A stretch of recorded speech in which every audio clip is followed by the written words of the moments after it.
আসসালামু আলাইকুম। সবাই কেমন আছেন? আশা করি সবাই আমার বন্ধুরা ভালো আছেন। হঠাৎ অসুস্থ থাকার জন্য একটু গিয়েছিলাম আমরা কুর্মিটোলা হসপিটালে। তো এটা হচ্ছে কুর্মিটোলা হসপিটালের সামনে। সামনের লুকটা আসলে অনেক সুন্দর এবং কুর্মিটোলা হসপিটালে অনেকে হয়তো জানেন এবং চেনেন। এটা ঢাকার ভিতরে, যারা দেখছেন তারাই জানেন। এখানে রুগী দেখাতে আসলে যে এত প্যারা বলার মতো না। এখানে লাইন, ওখানে লাইন, এটাতে লাইন, মানে এত লোক আসে এখানে রুগী দেখার জন্য, তো বলার মতো না। পেশেন্টরা আসে এখানে।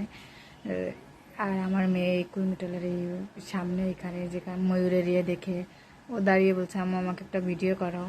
আমি আবার ওর আব্বুর কাছে ফোনটা দিয়ে বললাম একটু ভিডিও শ্যুট করো আমাদের দুজনের। কিন্তু আমাদের দুজনের ভিডিও শ্যুট করতে গিয়ে পারে না। পরে এখান থেকে বেরিয়ে চলে গেলাম, বাসার উদ্দেশ্যে রওনা দিলাম। যেহেতু তখন বাজে অলরেডি 2:30টার ঊর্ধ্বে আর কি, 3:45।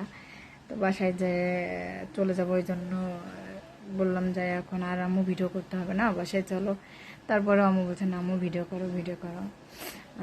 এখানে আমাদের দাঁড়াইতে বললো, আমরা দাঁড়াইলাম এখানে। মেয়েটা আমার বলছে আম্মু এটা কি ছাতা? ছাতা গাছ?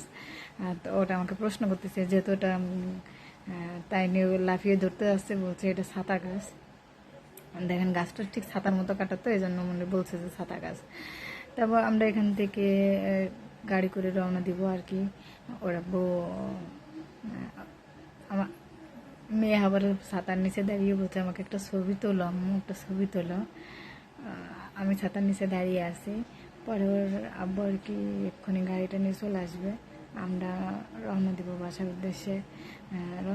গাড়ি নিয়ে অলরেডি চলেই আসছে। এই দেখেন, আমি মেয়েকে উঠতে বলছি, সে উঠবে না। তো এখান থেকে যাওয়ার পথে ভাবলাম আমরা কোথাও একটু কিছু খেয়ে যাব। এই জন্য তখন আমরা বললাম যে ঠিক আছে, যাওয়ার আগে যে বাসায় ঢোকার আগে আমরা আজওয়াতে খেয়ে যাব। তো এই ব্লগটা আমরা সামনের ভিডিওতে দিব, অবশ্যই দেখবেন, সবাই পাশে থাকবেন। তো আল্লাহ হাফেজ।